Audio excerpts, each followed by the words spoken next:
যে অনেক ক্ষেত্রে কুফরি কাজ করে তারপরেও কাফের হয় না। এরকম একটা কারণ আমরা আলোচনা করেছিলাম যে অজ্ঞতা, জাহালাত। কিন্তু এক্ষেত্রে মনে রাখতে হবে যে শরিয়াতের এলেম যার কাছে পৌঁছে নাই, অর্থাৎ যে জানে না, এই না জানার কারণে যদি কোনো ব্যক্তি অন্যায় করে, এমন গুনাহ করলো যে গুনাহটা কুফরি গুনাহ, যে গুনাহটা করলে মানুষ কাফের হয়ে যায়, যেহেতু সে জানে না এই জন্য সে কাফের হবে না। কিন্তু এক্ষেত্রে মনে রাখতে হবে এটা ওই সময় যে ব্যক্তি জানার মতো কোনো পরিবেশ পায় নাই, এলেম অর্জন করার সুযোগ ছিল না, সেই ব্যক্তি যদি জাহালাতের কারণে, অজ্ঞতার কারণে কোন গুনাহের কাজ করে বা কুফরি কাজ পর্যন্ত করে ফেলে, তাহলে তাকে আমরা কাফের বলবো না। লাকিন ইসারুহুল দুনিয়া ওয়া মাশাগিলিহা মাতাইহা, কিন্তু যদি কোনো ব্যক্তি দুনিয়াকে প্রাধান্য দেওয়ার কারণে, দুনিয়ার কাজে কর্মে ব্যস্ত থাকার কারণে সে ইলম অর্জন করে নাই, দিন তার কাছে এত গুরুত্বপূর্ণ নয় যে দুনিয়ার কাজ বাদ রেখে সে ইলম অর্জন করবে, এই কারণে সে ইলম অর্জন করে নাই, আর এই কারণে সে অজ্ঞ রয়ে গেছে আর কুফরি কাজ করেছে।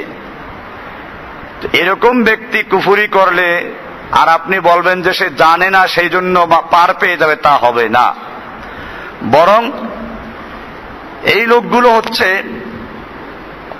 তারা যাদের সম্পর্কে আল্লাহ বলছেন উলাই আল্লাযীনা ইস্তাহিব্বুনাল হায়াতাদ দুনিয়া, সূরা ইব্রাহিমের 3 নম্বর আয়াত আল্লাহ বলছেন আল্লাযীনা ইস্তাহিব্বুনাল হায়াতাদ দুনিয়া আলাল আখিরা, ওই সকল লোকেরা যারা দুনিয়ার জীবনকে, পার্থিব জীবনকে আখিরাতের উপরে অগ্রাধিকার দেয়, ভালোবাসে। ওয়া ইয়াসুদ্দুনা আন সাবিলিল্লাহি, এবং আল্লাহর রাস্তা থেকে অন্যদেরকেও বিরত রাখে।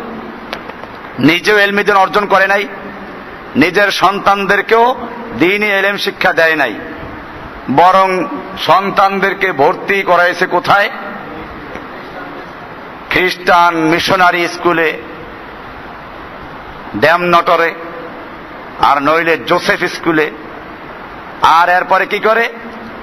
লজ্জাও লাগে না, মেয়েটাকে ওই হাফ স্কার্ট পরাইয়া তারপরে রিক্সায় করে নিয়ে যায়। এরপরে নিচের থেকে কাপড় বাতাসে উল্টাতে থাকে, বাপ সাথে আছে আর মেয়ের কাপড় উল্টে যাচ্ছে, রাস্তার দুপাশ থেকে যুবকেরা দর্শন করছে আর উপহাস করছে অথবা উপভোগ করছে, এতে বাবার কোনো লজ্জা নাই। এইরকম লোকেরা যদি অজ্ঞতার কারণে কোনো গুফরি করে, গুনাহ করে, কাফিরি কাজ করে, এতে যে কাফের হবে না এটা বলা হয় নাই, বরং এদের জন্য হচ্ছে এটা যেটা আল্লাহ বলছেন যে যারা দুনিয়ার জীবনকে আখিরাতের উপরে প্রাধান্য দেয় এবং আল্লাহর রাস্তা থেকে মানুষকে বিরত রাখে, বাধা প্রদান করে, ওয়ায়াবগুনাহা ইওয়াজা, এবং ইসলামের মধ্যে তারা বক্রতা অনুসন্ধান করে, বক্রতা বাঁকা। ইসলামের কেমনে ভুল ধরা যাবে, কেমনে ইসলামের ভুল ধরা যাবে? আল্লাহ তাআলা নারীদেরকে কেন পর্দার বিধান দিল? কেন নারীদেরকে অর্ধেক সম্পদ দিল? কেন পুরুষদেরকে 4টা বিয়ে করার ক্ষমতা দেওয়া হলেও নারীদেরকে 4টা বিয়ে করার ক্ষমতা দেওয়া হলো না? কেন মেয়েদেরকে তালাক দেওয়ার অধিকার দেওয়া হলো না?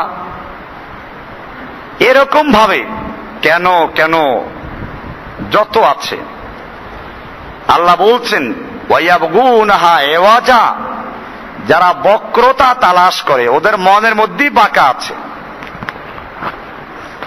আল্লাহ বলছেন উলাইকা ফি দালালিম বাঈদ, এই লোকগুলো স্পষ্ট গুমরাহির মধ্যে, হেদায়েত থেকে অনেক দূরে সরে গেছে। এই লোকগুলোর হেদায়েত পাওয়ার কোনো সম্ভাবনা নেই। সূরা ইব্রাহিম 3 নম্বর আয়াত। এরকম ভাবে আল্লাহ তাআলা কোরআনুল কারীমের সূরা নাহলের 107 নম্বর আয়াতে বলছেন যালিকা বিআন্নাহুম মুস্তাহাব্বুল হায়াতাদ দুনিয়া আলাল আখিরা, যে এই লোকগুলো পার্থিব জীবনকে, দুনিয়ার জীবনকে আখিরাতের উপরে প্রাধান্য দিয়েছে, যে কারণে তারা ইলম অর্জন করে নাই।